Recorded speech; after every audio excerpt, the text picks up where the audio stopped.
Alhamdulillah, nahmadullah wa nasta'inuhu wa nastahdihi wa nastaghfiruh wa na'udzu billahi min syururi anfusina wa min sayyiati a'malina. Subhanaka la ilma lana illa ma 'allamtana innaka antal alimul hakim. Allahumma rabbi shrah li sadri wa yassir li amri wahlul 'uqdatam min lisani yafqahu qawli. Allahumma rabbana iftah bainana wa baina qaumina bil haqq wa anta khairul fatihin. Amma ba'd. Yang dirahmati Allah, tuan-tuan imam, ngurusi dan jawatan kuasa surau, tuan-tuan muslimin, muslimat yang dirahmati Allah. Alhamdulillah, syukur kepada Allah Subhanahu wa taala di atas keizinan pertemuan pada malam ini. Mudah-mudahan Allah buka pintu hati, diberi kefahaman, kekuatan untuk kita beramal dan menyampaikan. Tidak ada tajuk yang khusus, tapi saya mengambil firman Allah Subhanahu wa taala.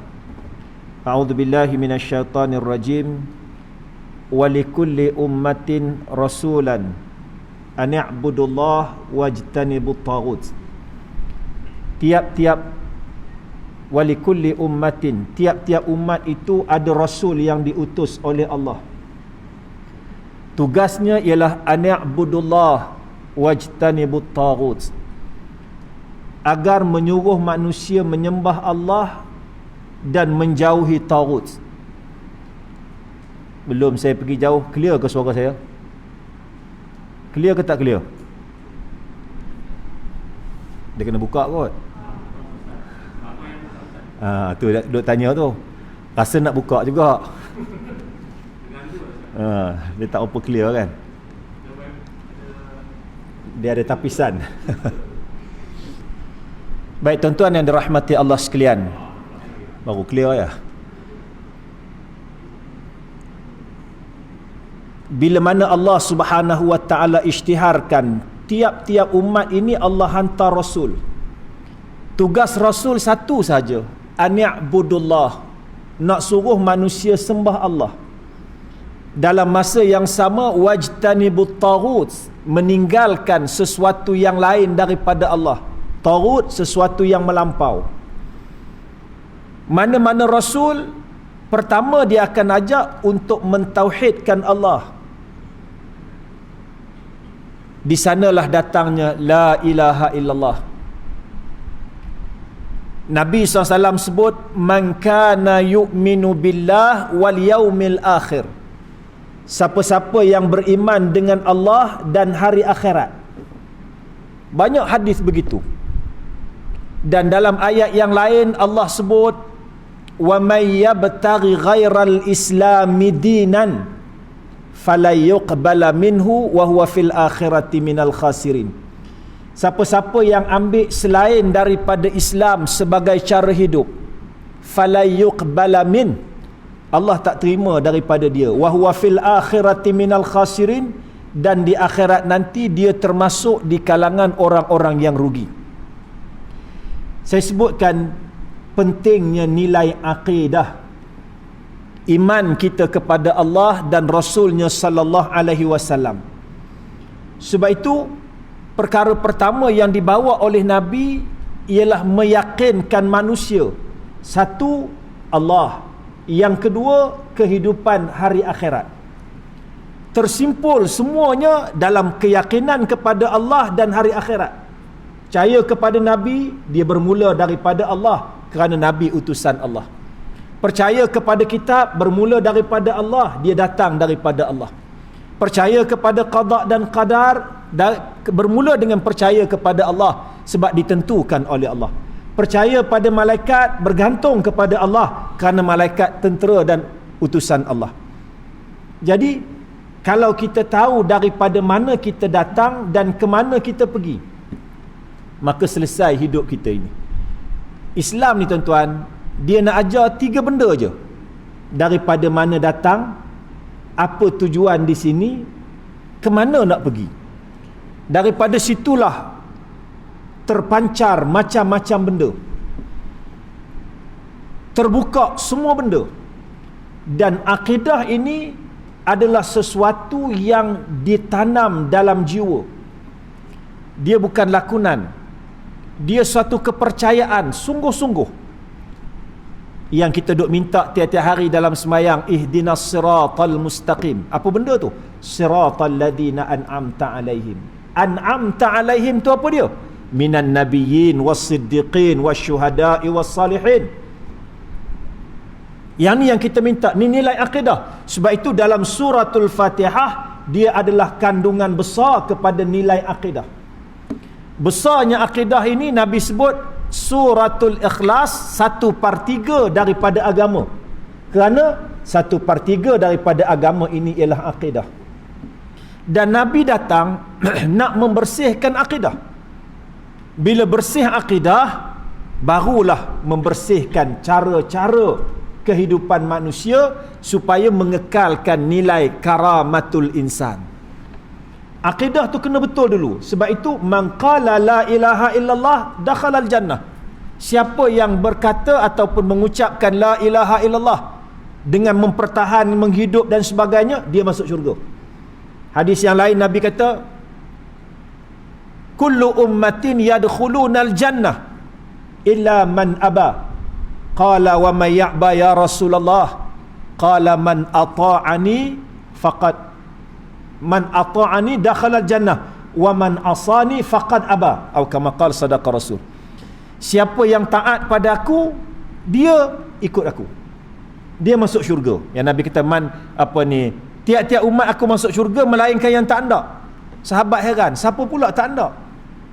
Dia kata siapa taat pada aku, dia masuk syurga. Siapa derhaka, faqad aba. Yang inilah orang yang menolak atau enggan masuk syurga.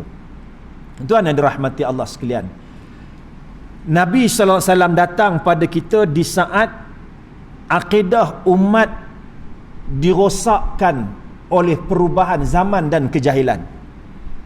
Jarak antara Nabi kita dengan Nabi Isa AS lebih kurang 500 tahun. 500 lebih. Nabi Isa dengan Nabi Muhammad terpisah sekitar 500 tahun. Dan Nabi kita Muhammad SAW adalah sambungan di Mekah daripada agama Ibrahim.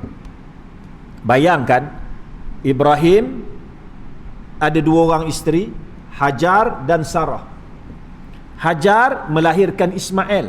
Hajar isteri kedua, Sarah isteri pertama. Sarah ni dia tak mengandung. Sampailah Ismail umur 13 tahun baru Sarah mengandung. Dalam Quran cerita bagaimana 2 malaikat datang, menyerupai manusia. Nabi Ibrahim jamu makan, malaikat ni tak makan, susah hati, tetamu tak makan. Nabi Ibrahim hidang lembu, anak lembu. Anak lembu ni payah dapatlah, sebab orang tak sembelih waktu anak, rugi, kena besar. Tapi 2 malaikat ni tak sentuh. Sampailah Nabi Ibrahim tanya, pasal apa? Dia kata, kami malaikat tak makan, dan kami datang ni nak bagi tahu kepada kamu, kami singgah je nak pergi pelingkup kaum sepupu kamu Lot. Lalu dia bagi tahu pada Ibrahim, nak bagi tahu juga kamu nak dapat anak. Tu yang Sarah terkejut. Kan, Sarah waktu itu umur 90. Jadi daripada Sarah itulah lahirnya Ishak, Yakub 12 orang anak, turun Bani Israel. Bayangkan berapa ramai nabi-nabi Bani Israel. Sampai per Nabi Isa 500 tahun tak ada nabi. Tiba-tiba lahir daripada keturunan Ismail Nabi kita Muhammad SAW. Orang Mekah yang ditinggalkan agama Ibrahim dengan Isa saja 500 tahun, bayangkan dengan Ismail yang ada hanya Baitullah. Sebab itu bila Nabi ajak mereka, wa idza qila lahum ta'alu ila ma anzalallah qalu bal nattabi'u ma wajadna alaihi aba'ana. Apabila dikatakan kepada mereka, ta'alu ila ma anzalallah, mari kita ikut apa yang diturunkan oleh Allah.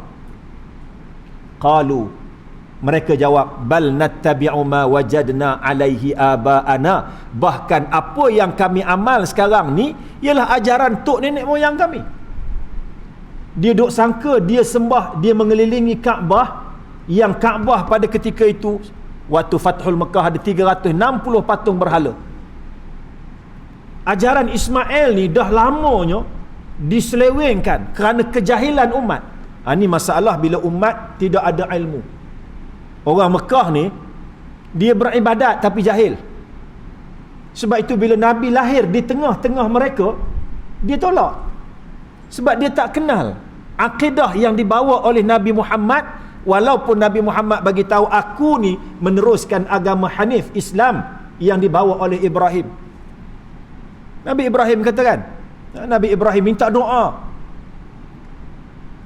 minta supaya Allah Rabbana taqabbal minna, minta doa supaya Allah menerima. Wa idh yarfa'u Ibrahimul qawa'ida minal baiti wa Ismail, ketika dia bangunkan Kaabah itu, dia minta doa supaya Allah terima amalan mereka. Dan Nabi Ibrahim berdoa supaya keturunan dia di Mekah itu menjadi imam. Dalam ayat wa idh ibtala Ibrahim rabbuhu bikalimatin. Jadi orang-orang Mekah yang sanggup bersusah payah kerana beriman kononnya dengan agama Ibrahim, sembah berhala. Kita baca kisah waktu Kaabah runtuh, Kaabah rosak disebabkan banjir. Orang Mekah buat kutipan, dan Walid bin Mughirah yang menjadi ketua kutipan itu pesan, jangan guna duit haram. Reti nak bangunkan Kaabah, jangan guna duit haram. Waktu dia nak mula bongkar, nak bangunkan semula, kena roboh lah. Dia kata, biar aku dulu buka satu bahagian daripada Kaabah ini, besok kamu tengok apa jadi pada aku. Sebab waktu itu masih lagi baru dan dekat kisah Tayran Ababil Abraha. Dia kata, aku buka dulu, besok kalau aku selamat baru kita buka habis. Kalau tidak, jangan buka. Takutnya mereka, yakinnya mereka terhadap Allah, Rabb hadzal bait, Tuhan rumah ini, Kaabah. Tapi keyakinan mereka itu adalah keyakinan tanpa ilmu yang menyesatkan dan syirik kepada Allah. Bila dikatakan kepada mereka tak perlu pakai berhala, dia jawab apa? Bal nattabi' bila dikatakan jangan kamu sembah berhala ini, dia jawab, ma na'buduhum illa liyuqarribuna ilallahi zulfa. Kami tak sembah berhala ni melainkan nak mendekatkan kami dengan Allah dengan sedekat-dekatnya. Masih ada akidah, tapi akidah yang batil. Masih ada percaya kepada Allah, tetapi dicemari oleh syirik. Yang ni yang kita bimbang.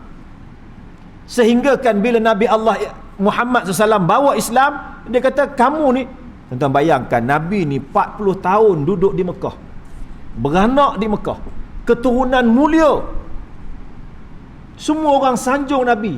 Tapi semua kemuliaan, semua sanjungan, semua penghormatan itu hilang hanya kerana Nabi mengatakan, inni rasulullahi ilaikum mubasyirina wa mundhirin. Hanya kerana Nabi isytihar, aku ni utusan Allah, menyebabkan semua tolak. Nilai akidah yang begitu besar, 40 tahun habis tak ada nilai, hanya kerana apa? Membawa akidah yang benar ini. Kita baca dalam surah Yasin, Habibun Najjar min aqsal Madinah, rajulun min aqsal Madinah, pemuda yang datang daripada pinggir Madinah yang nak menyelamatkan 3 orang nabi yang ditangkap oleh raja.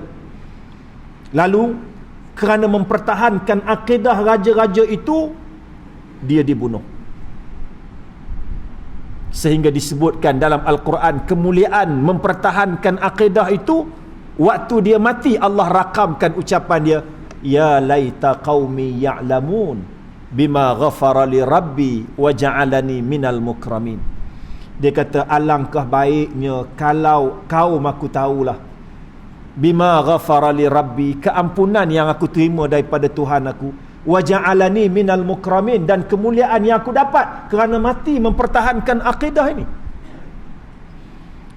Para ulama menyebut inilah satu-satunya manusia yang berdakwah di waktu hidup dan berdakwah lepas mati. Orang lain tak ada. Dah mati berdakwah lagi, Allah rakamkan ucapan dia dalam Quran. Malah di zaman Nabi SAW ada seorang daripada kalangan orang Taif, Amru bin Mas'ud radhiyallahu an. Amru bin Mas'ud ini adalah orang bangsawan yang sangat dihormati di Mekah, di Taif. Sehingga orang Mekah kata waktu Nabi dibawa, dilantik menjadi Rasul, dia kata kalaulah Allah nak lantik jadi Rasul, Allah akan pilih antara Abul Hakam, Abu Jahal, dan Amru bin Mas'ud. Dua orang ni je kalau Allah nak pilih. Hebat dan mulianya Amru bin Mas'ud. Amru bin Mas'ud ini termasuk di antara utusan yang dihantar oleh Mekah untuk meninjau. Ketika Nabi datang mengerjakan umrah tahun 6 Hijrah, Nabi berhenti di Dhul Hulaifah, mereka hantar orang pergi pantau, betul ke Nabi ni nak pergi umrah. Hantar lagi, hantar 5-6 orang. Antara yang mereka hantar ialah Amru bin Mas'ud. Orang hebat. Kita tahu orang Taif ni tolak Islam awal lagi. Tahun 11 kenabian, Nabi dah pergi Taif ajak masuk Islam, mereka tolak, malah melontar Nabi dengan batu. Tahun ke-8 Hijrah, waktu Fathul Makkah, lepas perang Hunain, Nabi pergi nak serang kota Taif. Kepung, tak berjaya. Taif ni ke atas bukit. Tuan, sekarang ni pergi umrah boleh pergi Taif dah. Dulu orang tak rajin pergi. Sebab itu ada sebagian ulama menyatakan kerana Taif ni menolak Nabi, tak mulia mereka. Orang Yathrib yang datang terima Nabi, siapa pergi haji, siapa pergi umrah, wajib pergi Taif, wajib pergi Yathrib. Mana dekat Yathrib dengan Taif? Taif sekitar 100 km, Yathrib lebih kurang 500 km. Sanggup pergi, tak pergi ke Taif. Malah waktu perang Teluk, Taif ini menjadi pusat untuk tentera Amerika duduk. Mereka kata inilah antara kehinaan disebabkan lambatnya orang Taif ni terima Islam. Amru bin Mas'ud, ringkas cerita sebab saya nak fokus pada isu akidah. Amru bin Mas'ud ini akhirnya dia masuk Islam. Lepas gagal Nabi kuasai kota Taif, Nabi kata sudahlah. Sahabat kata tunggu ya Rasulullah, tunggu juga. Tak boleh. Nabi kata balik balik, bagi harta rampasan Hunain, balik.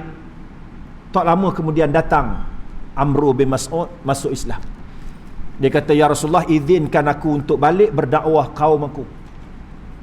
Bila dia balik, Nabi tak bagi. Nabi kata nanti kamu dibunuh oleh kaum kamu. Dia kata tak apa ya Rasulullah, kaum aku sangat hormat padaku, sehingga kan kalau sekiranya aku tengah tidur, mereka datang nak jumpa, tak gerak, punya hormat, sanggup tunggu.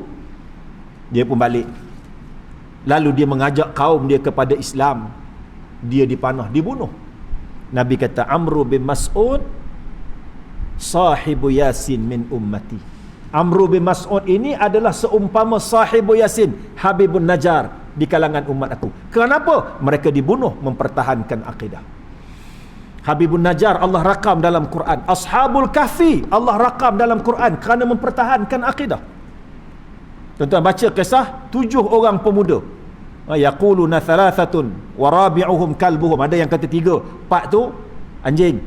Wa yaquluna khamsatun wa sadisuhum kalbuhum. Ada yang kata 5, yang 6 tu anjing.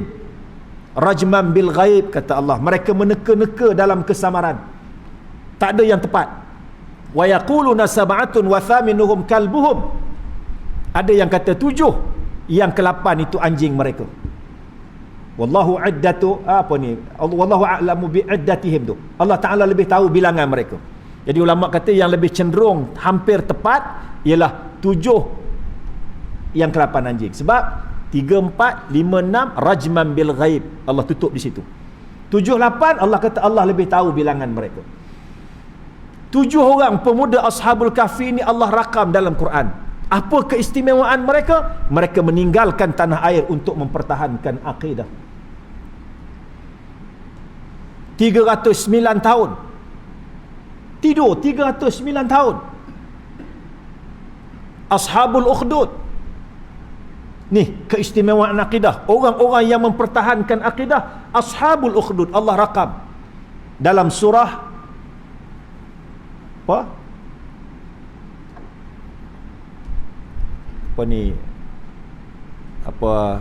ashabul ukhdud. Qutila ashabul ukhdud tu. Surah Fajar. Qutila ashabul ukhdud. Kan? Mereka membunuh ashabul ukhdud. Ashabul ukhdud ini adalah satu golongan yang duduknya di Najran. Nabi ada hadis panjang Nabi tafsir berkaitan dengan ashabul ukhdud. Cerita dia seorang budak yang ditawarkan oleh raja untuk belajar sihir. Sebab raja pada ketika itu memerintah dengan sihir. Siapa menguasai sihir, dia boleh merintah.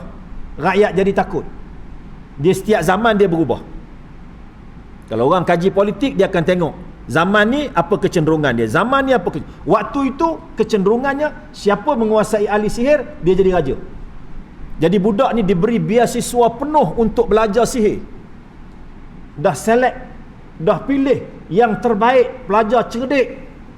Dia pun berulang-alik lah pergi belajar di istana. Sampai di satu perjalanan, dia singgah duduk dalam gua, bertemu dengan seorang rahib daripada kalangan pengikut Nabi Isa alaihi salam. Kan Nabi Isa alaihi salam disebut Hawariyun. Ada 12 orang pembantu-pembantu dia. Nabi Isa awal lagi kena bunuh dah, tapi tak dibunuh. Waktu usia dia lebih kurang 30 tahun, Allah Ta'ala mengangkat Nabi Isa. Wa ma qataluhu wa ma salabu walakin syubbiha lahum. Dia pun sangka dia pun bunuh Nabi Isa. Bar rafa'ahu Allahu ilaih. Allah angkat Nabi Isa yang insya-Allah akan turun balik. Ni akidah belaka ni. Ya, jasad sekali, bukan roh saja. Saya duduk Sabah dulu, ada golongan Muhammadiyah. Dia tanya Nabi Isa duduk sana, kalau dia dengan jasad sekali makan apa? Oh, susah jawab. Dia duduk bayang alam kita dengan alam sana beza. Tuan-tuan, orang kita yang diculik oleh jin makan apa? Kalau nak tanya, alam berbeza. Orang bunian, kita orang kata bunian. Memang berlaku banyak peristiwa. Jin ni, cerita jin pula panjang pula lah. Jin Samsudin boleh. Tuan-tuan yang dirahmati Allah sekalian, Allah janji dan Nabi Isa akan turun di Menara Putih. Maknanya jasad akan turun di Menara Putih yang disebut oleh ulama Syam. Tak apalah, nak ceritakan Hawariyun ini dia menyorok dalam gua. Baru-baru ni, tak baru, lama dah ditemui satu scroll berhampiran dengan laut mati. Yang disebutkan scroll itu adalah tulisan daripada pengikut Nabi Isa. Dan baru-baru ni Vatican minta daripada kerajaan Turki yang tersorok begitu lama satu kitab yang dikatakan menerima kelahiran Nabi SAW sebagai Rasul. Kitab ini dikatakan sebahagian daripada kitab Injil. Injil ni banyak versi. Last sekali beratus-ratus versi dalam satu persidangan di Pulau Vienna ke apa, saya lupa dah. Dia select tinggal 5. Yang ada cerita Nabi Muhammad ni buang belaka dah. Tinggal 5. Yang 5 ni lah kali cek ada satu lagi. Namanya Barnabas. Kitab Barnabas ni akhirnya didapati ada lagi cerita Nabi Muhammad. Buang juga, ditolak. Disebutkan anak raja kepada, ada cerita panjang tu.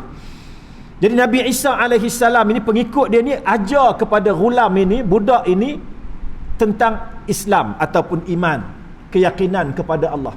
Sehinggalah dia berulang-alik, hadis tu panjang. Dia berulang-alik belajar dengan ahli sihir, dia belajar dengan rahib, sehingga kan balik rumah, mak dia tanya kenapa lewat, kena pukul. Sampai sana lewat, kena marah, kena pukul. Jadi rahib ni kata, kamu berhelah lah. Ada helah. Kamu berhelah kalau kamu balik rumah lambat. Kata rahib bagi apa ni, ahli sihir bagi lambat. Sampai rahib bagi mak tahu, jangan kamu cerita pasal aku. Sehinggalah sampai satu ketika dia dapat ujian di jalan tu, ada binatang yang menghalang. Dia kata kalau sekiranya ajaran rahib ni betul, halau gitulah ringkas ceritanya, mati. Dan dia pun satu ketika di istana dia jumpa dengan seorang pembantu istana yang buta daripada sekian lama.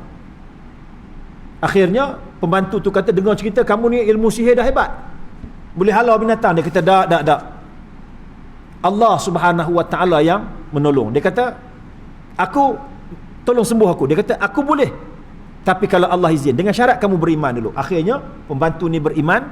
Bila pembantu ni beriman, dia pun berdoa untuk pembantu ini. Celik mata, jumpa raja. Raja kata, macam mana boleh celik? Dia pun cerita. Dia kata, budak tu, panggil budak tu. Oh, hebat dah sihir kamu, dah naik, dah lulus dah. Dia kata, tak, bukan tuan, bukan sihir, tapi agama Allah Subhanahu Wa Ta'ala, akidah yang betul, agama Hanif, Islam. Tekan punya tekan, akhirnya budak tu tak tahan, kena seksa, terdedah rahib tadi, abid tadi, alim tadi, kemudian dibunuh alim tadi. Dia belah dadanya, tarik, terbelah badan dia. Budak ni diseksa, tak cukup, lepas tu nak dibunuh, dibawa atas bukit. Dia kata kalau budak ni taubatlah bagi dia, maksud balik kafir, hantar dia balik, kalau tidak buang ke bawah. Sampai di bukit, budak ni berdoa, bergegar bukit, jatuh tentera raja. Budak ni balik jumpa raja. Raja ingat kau taubat dah? Dia kata tak. Hantar ke laut, gitu juga. 3 tempat akhirnya, lepas hantar ke laut, tak boleh juga. Penyudahnya budak ni pun tak tahan. Dia kata, ginilah, kalau kamu betul-betul nak bunuh aku ada cara. Kumpulkan orang ramai, rakyat di tengah padang yang luas, ikat aku, ambil panah aku, jerit kuat-kuat, Bismillahirrabbilghulam, dengan nama Allah Tuhan budak ini, kamu panah aku. Dia pun panah. Dia buat rakyat yang melihat kekejaman seorang raja hanya kerana akidah, iman, percaya kepada Allah, dia bunuh budak ni, kena tang pelipis dia, kepala dia mati. Dalam tafsir menyebut namanya Abdullah bin Samir. Mati budak ni, rakyat yang tengok kezaliman tiba-tiba melaungkan, amanna bi rabbil ghulam, kami beriman dengan Tuhan budak ini. Menyebabkan raja terkejut. Sudah, apa jadi? Marah, lalu digali parit api, sebagaimana kisah Nabi Ibrahim lebih kurang. Dia gali parit yang besar, dipasang api, lalu siapa-siapa yang tak mau keluar daripada Islam dicampak dalam api itu. Yang itulah kisah bagaimana seorang ibu yang sedang menggendong anaknya yang kecil, nak dicampak, ibu tu terasa sayang, tiba-tiba anak itu berkata-kata. Ada 3 orang dalam sejarah yang menyebut budak yang boleh bercakap. Nabi Isa, ni budak ni, kisah budak ini, dan juga kisah seorang abid yang difitnah. Kita abid yang difitnah, ada kisah ibu dia tu kan, tak apalah. Jadi akhirnya mati semua. Ini yang Ashabul Ukhdud, tentera golongan Ashabul Ukhdud, iaitu tentera golongan parit. Mereka mati mempertahankan akidah. Allah rakamkan kisah mereka di dalam Al-Quran. Banyak lagi lah kisah-kisah kehebatan orang yang mempertahankan akidah. Besarnya nilai akidah ini, tuan-tuan yang dirahmati Allah sekalian. Akidah ini, kepercayaan inilah yang mendorong kekuatan kita buat semua benda. Bagaimana para sahabat ridwanullah alaihim ajma'in sanggup berperang kerana mereka yakin. Kita baca kisah seorang sahabat Nabi SAW, Anas An-Nadar. Sahabat Nabi seorang, Anas bin Malik, ini khadam Nabi. Anas An-Nadar pak saudara kepada dia. Dalam peperangan Uhud, Anas An-Nadar ini dia tak terlibat dalam perang Badar, terlepas macam mana entah. Golongan tentera Badar ini Allah beri keistimewaan. Ya ahla badrin if'al ma syi'tum qad ghafartu lakum. Wahai ahli Badar, buatlah apa kamu nak buat, Allah ampunkan kamu. Tapi ahli Badar bukan macam kita. Kalau kita dapat peluang buat apa nak buat sungguh. Tapi orang yang ada akidah iman ni Allah pelihara. Lalu dia rasa menyesal tak dapat ikut. Dia menanti-nanti bila lagi nak perang ni. Sebab yakinnya kepada janji Allah, akidah yang begitu kuat. Bila berlaku perang Uhud, Kita baca kisah dia, tentera Islam lebih kurang 1000 orang. Tolak 300 munafik balik, tinggal 700 orang. Berdepan dengan musyrikin 3000 orang dengan kelengkapan tentera. Dengan dendam yang begitu kuat di atas kekalahan perang Badar. Panglima-panglima besar mati. Uqbah bin Abi Mu'ayth, Abu Jahal, ni kepala-kepala besar yang mati dalam perang Badar. Dendam itu cukup besar. Sehinggalah berlaku perang Uhud. Sebagaimana tuan-tuan tahu, pusingan pertama Islam menang bila mana Khalid Al-Walid menguasai Jabal Rimayah, bukit pemanah. Tuan-tuan pergi umrah, tuan-tuan akan singgah bukit Rimayah, Jabal Rimayah yang ramai orang naik tu. Bukit Uhud orang tak naik, tinggi kat belakang tu. Jabal Rimayah tu yang rendah tu, tu Nabi letak di belakang tu tentera Islam sepatutnya, camp dia. Jadi bila tentera Islam berkecamuk begitu, Anas An-Nadhar ini melihat peluang untuk bertemu dengan Allah. Lalu dia pergi, cerita ni datang daripada Anas bin Malik. Anas bin Malik kata, ayat yang Allah Ta'ala turunkan, minal mu'minina rijalun sadaqu ma'ahadullah alaih faminhum man qada nahbahu wa minhum man yantazir wa ma baddalu tabdila. Minal mu'minina rijalun sadaqu, daripada kalangan orang lelaki itu ada yang benar janji mereka dengan Allah. Ma'ahadullah alaih faminhum man qada nahbahu wa minhum man yantazir, mereka tidak mengubah janji mereka dengan Allah. Sebahagian daripada mereka telah menunaikan janji menjadi syuhada.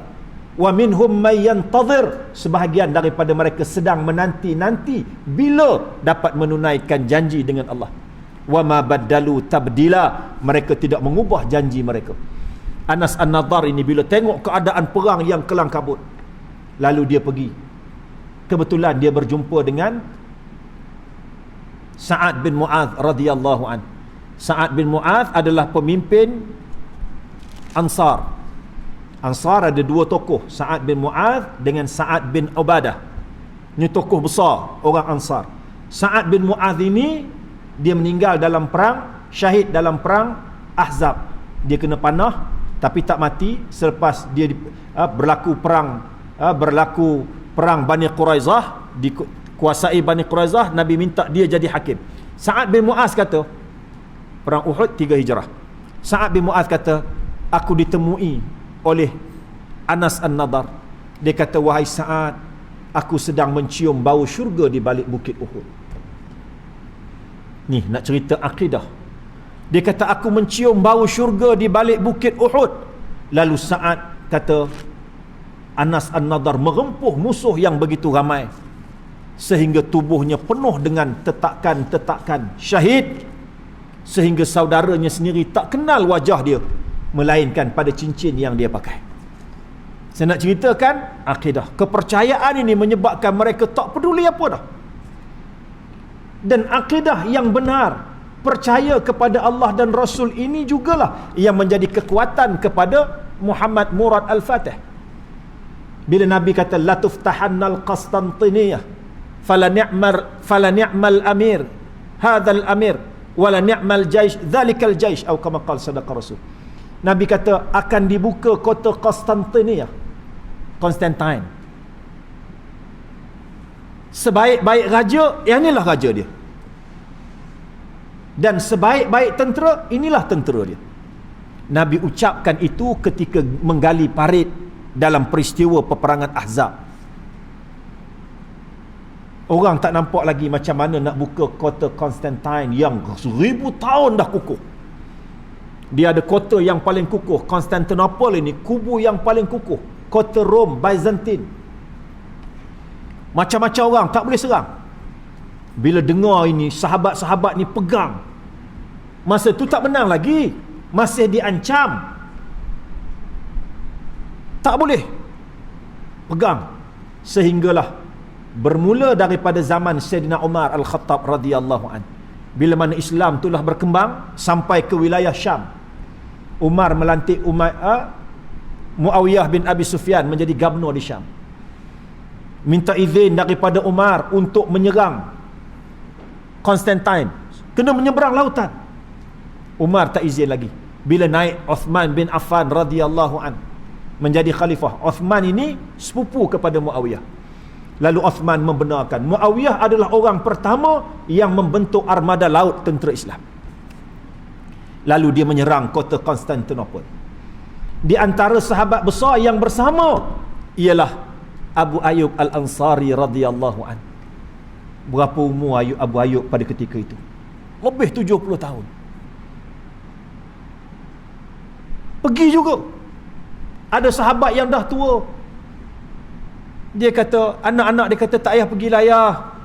Ayah dah tua, Islam memberi keuzuran. Dia kata, bagaimana aku nak jawab di hadapan Allah?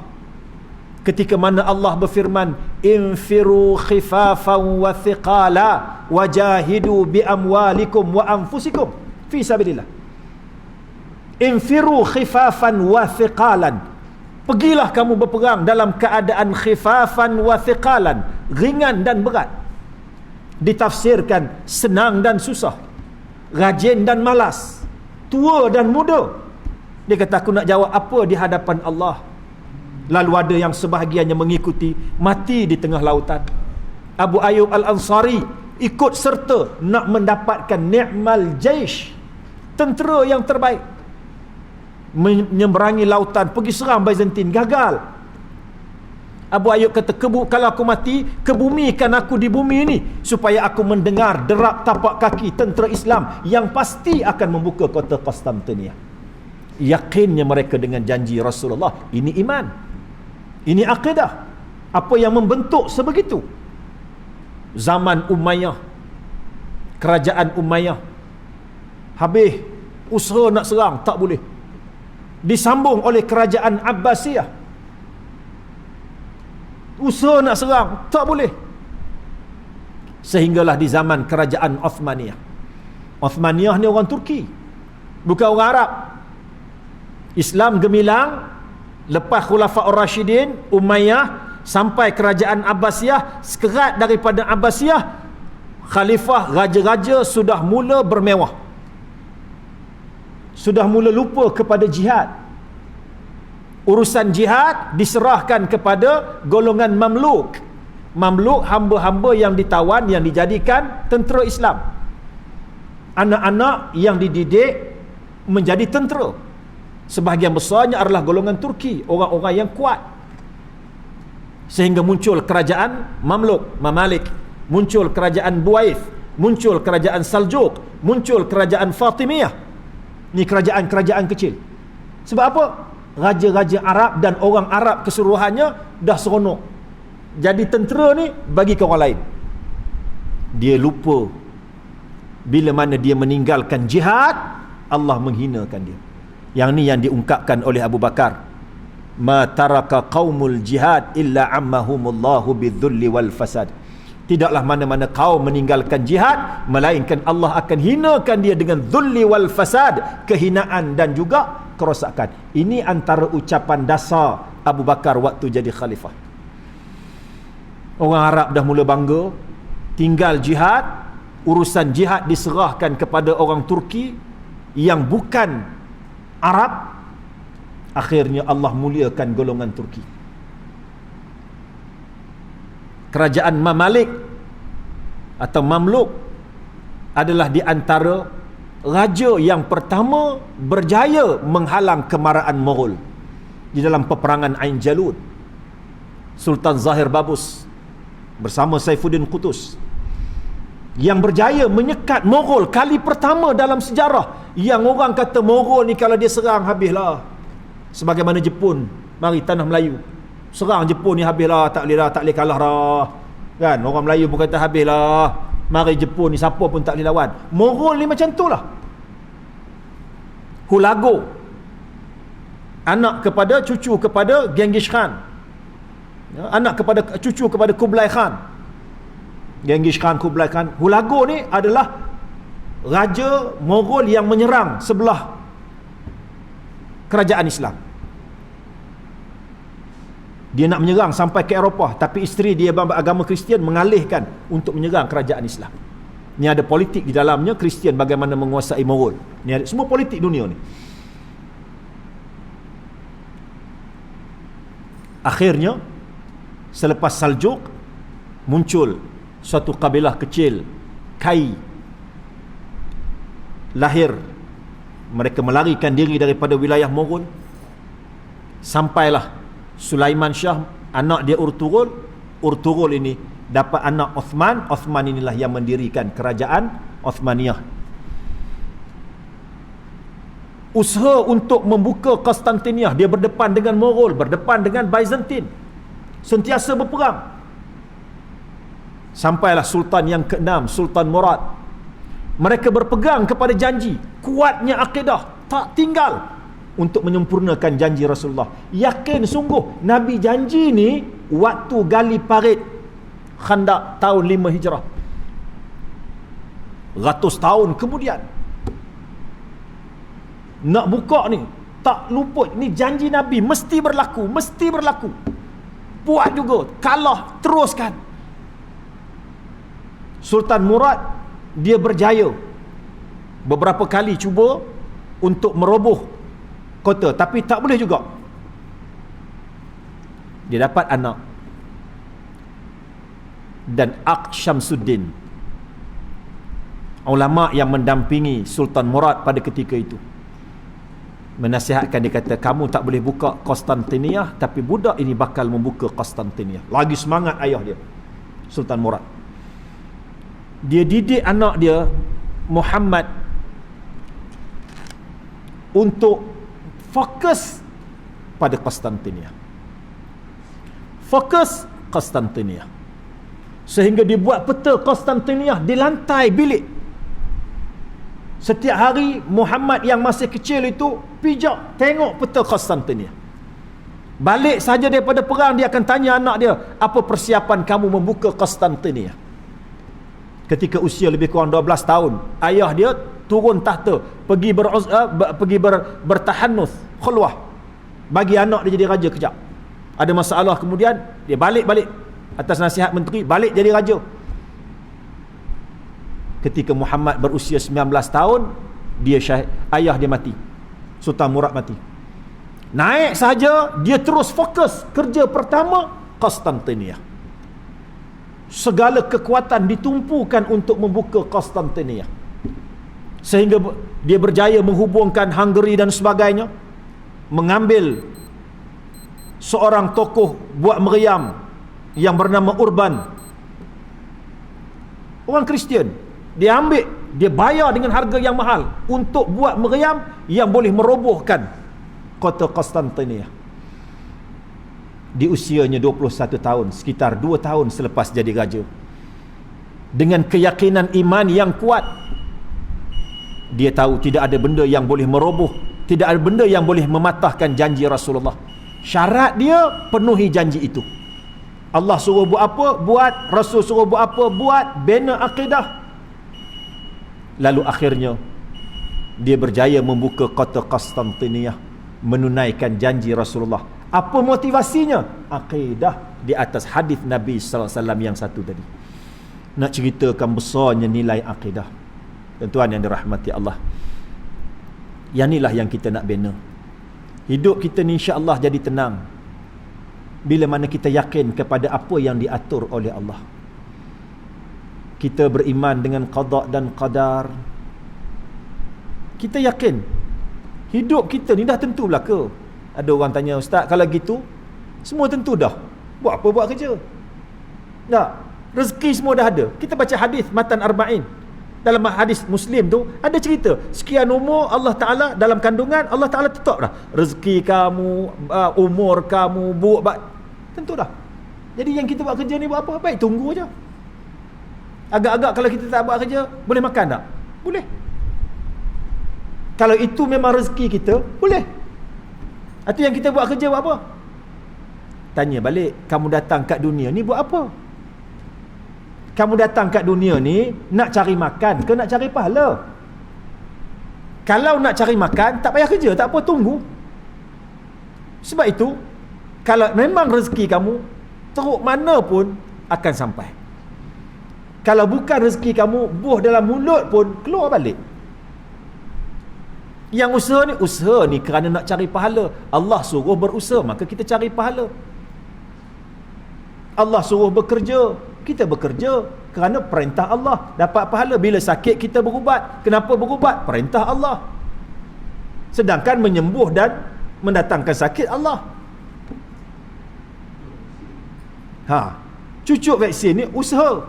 Saya ada orang tanya, cucuk ke tak? Nak cucuk ke tak? Saya kata saya antara orang yang lambat cucuk vaksin. Mereka kata anti ke Ustaz? Tak, saya tak anti vaksin, saya anti jarum. Seriau. Kawan-kawan hak ngaji Pakistan dia kata, betul Ustaz, kata dia. Hak hero-hero Pakistan tu, hak mujahidin peluru tak takut tu, main dengan jarum takut. Sungguh, ni dia cerita kawan-kawan hak ngaji Pakistan, hak jihad tu. Betul, kata dia. Saya barangkali spesies tu lah kot. Tapi balik hantar bantuan di Kelantan tu, dengar-dengar dia kata tak ada 2 dos tak boleh. Ngelupa pergi cari kan. Bukan kita yakin tak, tapi usaha, ikhtiar kita. Sebab Islam tidak menolak sesuatu yang dibuat kajian. Kalau tuan-tuan ada buat kajian, ada proof yang begitu jelas boleh merawat vaksin ini, maka buatlah. Ada proof sungguh, kajian jelas, Islam terima. Dulu riuh pasal magnet tu kan, pakai magnet boleh sihat. Islam larang ke? Kalau tidak ada bukti, larang. Tapi kalau kamu boleh buktikan benda tu memang betul-betul dari kajian saintifik, silakan. Tak ada. Dulu pakai kayu kokor, pagi tu juga mahal lah kayu kokor. Mahal sungguh kan, sampai lah mahal juga. Saya beli stas. Kata demo kayu perahu Nabi Nuh, kata demo kayu tongkat Nabi Musa, tak kira lah apa benda pun, tapi dia tetap kayu. Saya kata vaksin ni ikhtiar je, sebab dibuktikan daripada kajian dapat mengurangkan kesan.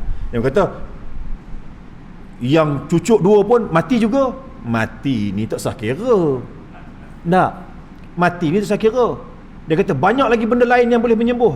Apa dia? Itu ini. Ada bukti? Tak ada. Saya kata kalau tak ada bukti, saya akan kata air kosong adalah bukti yang paling, ubat yang paling mujarab untuk menyembuhkan COVID. Sebab apa? Semua orang yang sembuh tu semua minum air kosong. Jadi kita boleh katalah air kosong itu menyembuhkan COVID. Tapi apa bukti? Tak ada. Jadi mudah cerita, jangan gaduh lah kan. Nak cucuk, tak nak cucuk, sudah. Okeylah, betul. Tapi ingat, kerajaan bertanggungjawab untuk maslahah am. Kerajaan dia ada tanggungjawab maslahah am. Maslahah am maknanya maslahah orang ramai. Ya, ulil amri. Dia ada maslahah dalam bab siasah syar'iyah, dalam menilai bab maslahah. Ada maslahah mulghah, ada maslahah mu'tabarah, ada masalihul mursalah. Membincangkan masalihul mursalah ada syarat dia, bukan main redah je. Dalam bab masalihul mursalah antaranya ialah berkaitan dengan maslahah am. Jadi kalau kami tak nak, boleh, tapi kena patuh. Sebagaimana tuan-tuan tak ada lesen, boleh bawa motor? Boleh. Boleh bawa kereta? Boleh. Laju lagi daripada orang yang ada lesen. Lagi handai. Tapi kalau bawa di jalan raya, ditahan polis, kena saman, boleh marah ke? Tak boleh marah. Terimalah, kerana tak pakai lesen. Tu ya, senang, tak ada masalah. Samalah vaksin pun, serupa je. Jadi kalau tak boleh, kalau tak nak, tak ada masalah, duduk dalam rumah. Jangan marah pula kan. Kalau kena saman, jangan marah. Sama tadi, tak pakai topi keledar, boleh bawa lah motor. Tapi kalau pergi ke jalan raya, polis tangkap, saman, jangan marah. Sebab polis menjaga maslahah am. Itu peraturan, wajib taat. Tak apalah, tak usah duk bergaduh lah, cerita dia tak usah duk bergaduh kan. Tuan-tuan yang dirahmati Allah sekalian, saya nak membincangkan soal akidah dalam kesempitan masa yang ada ni. Nak sebutkan besarnya nilai dan peranan akidah dalam hidup kita. InsyaAllah tuan-tuan, bila ada akidah, kita percaya kepada qada dan qadar. Wa asa an takrahu syai'an wa huwa khairul lakum, wa asa an tuhibbu syai'an wa huwa syarrul lakum, wallahu ya'lamu wa antum la ta'lamun. Boleh jadi benda yang kita benci itu elok bagi kita, dan boleh jadi benda yang kita suka itu buruk bagi kita. Wallahu ya'lamu wa antum la ta'lamun. Allah tahu, kita tak tahu. Sebab itu jangan minta kepada Allah secara spesifik. Akhirkan dia dengan aku berserah padamu ya Allah. Ada satu tempat saya pergi, ada budak muda datang. Ustaz, nak tanya sikit. Tanya kat luar lah, kat kereta. Dia kata, saya ni Ustaz kenal dengan seorang budak perempuan, tapi udah tunang katanya. Saya kata, udah tunang cari lain lah. Tak boleh Ustaz. Boleh tak? Apa hukum saya berdoa minta dapat dia? Saya tak buat apa-apa pun, doa je, boleh tak? Dia bukan pergi jumpa bomo, dia bukan pergi rasuah, tak ada, doa je. Salah tak doa tu? Nak jawab pun payah.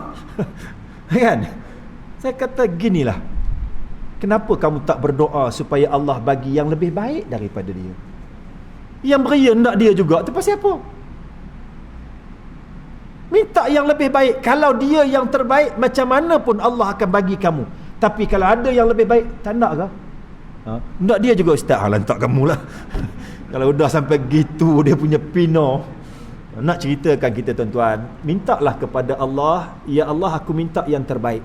Nabi Musa AS berdoa, Rabbi inni lima anzalta ilayya min khairin faqir. Tuhan, Rabbi inni lima anzalta ilayya min khairin faqir. Tuhan, aku minta daripada ini, Rabbi inni lima anzalta ilayya, Tuhan apa yang kamu turunkan kepada aku, min khairin daripada benda baik itu, faqir, aku sangat perlukan ya Allah. Itu doa Nabi Musa AS ketika mana ditawarkan kerja oleh anak-anak Nabi Ayub, Nabi Saleh, kan? Anak Nabi tu. Nak ceritakan pada kita tuan-tuan, Allah mengatur segala sesuatu, kita hanya melaksanakannya. Perlaksanaan kita ini bila ikut kehendak Allah, bila diatur oleh Allah dengan jalan yang dikehendaki oleh Allah, kita dapat pahala. Bila tak dapat, kita bersabar dan yakin kepada kebenaran janji Allah, hikmah. Ingatlah, apa yang Allah takdirkan pada kita orang yang beriman pasti ada kebaikan. Dengan syarat, inni ala zanni abdi bi, kata Allah hadis kursi.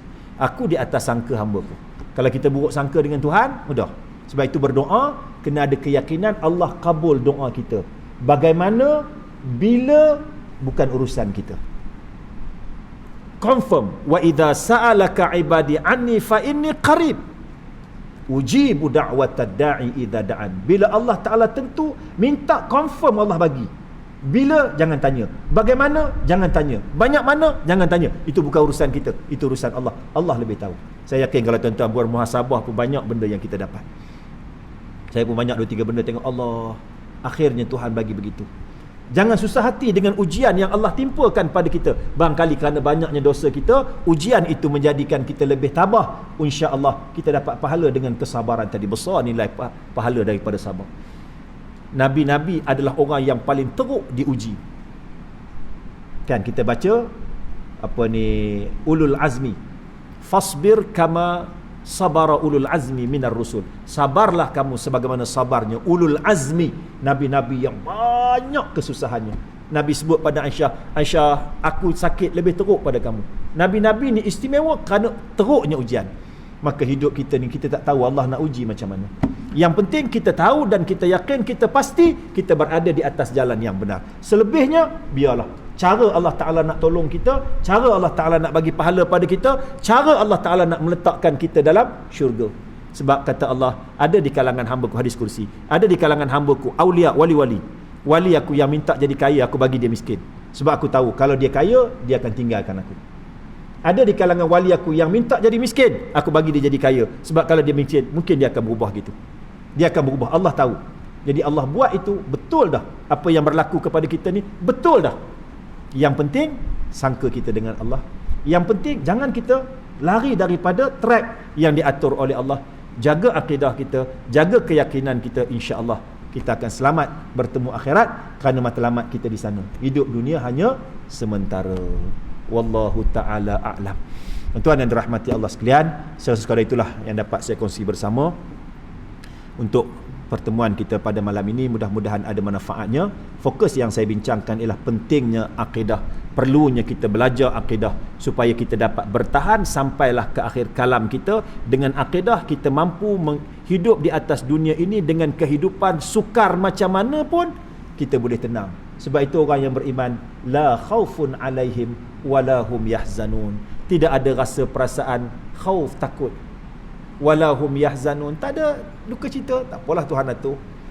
Kita buat kerja Tuhan, pokoknya buat. Penyudahnya tak dapat. Pandai Tuhan lah. Susah apa? Susah hati ke? Pandai Tuhan. Nak belajar, tak ada duit. Tuhan yang bagi aku belajar, pandailah dia bagi duit. Selesai masalah. Cuma baru ni lah, seorang sahabat saya, ialah macam-macam lah amalan kita. Amalan kena ada, tuan-tuan. Selawat pada Nabi jangan tinggal sekurang-kurang 100 kali. Jangan tinggal tiap-tiap hari. Istighfar kepada Nabi jangan tinggal tiap-tiap hari. Sebelum tidur istighfar 100 kali. Tak lama, kejap aja. Kecuali ngantuk sangat, tengah istighfar lena. Selawat tiap-tiap hari 100 kali. Saya duk kira tak sampai 10 minit. Tu slow tu. Amalan-amalan yang lain boleh kita buat. Sahabat saya nak sebut nama pun takut pula dia pesan saya. Dia kata dia dapat dari guru dia amal la ilaha illallah al-malikul haqqul mubin. Dia kata amal tiap-tiap hari jangan kurang 100 kali. InsyaAllah rezeki murah, kata dia. Saya duk cuba amal, masya-Allah. Tak tahulah, tapi masya-Allah. Kadang-kadang tengah sesak mikir mana nak cari. Perak mari min haitsu la yahtasib. Ya. Daripada ruang yang kita tak sangka. Tuan-tuan, minta maaf sekali lagi, mudah-mudahan Allah berkati kita. Bismillahirrahmanirrahim. Alhamdulillahirabbil alamin wassalatu wassalamu ala asyrafil mursalin wa ala alihi washabbihi ajma'in. Allahumma ja'alna minal ulama'il amilin wa ja'alna minal muttaqin al muqarrabin wa ja'alna min ibadikas salihin. Rabbana atina fid dunya hasanah wa fil akhirati hasanah wa qina adzabannar. Sallallahu alaihi wasallam Muhammadin wa ala alihi washabbihi ajma'in.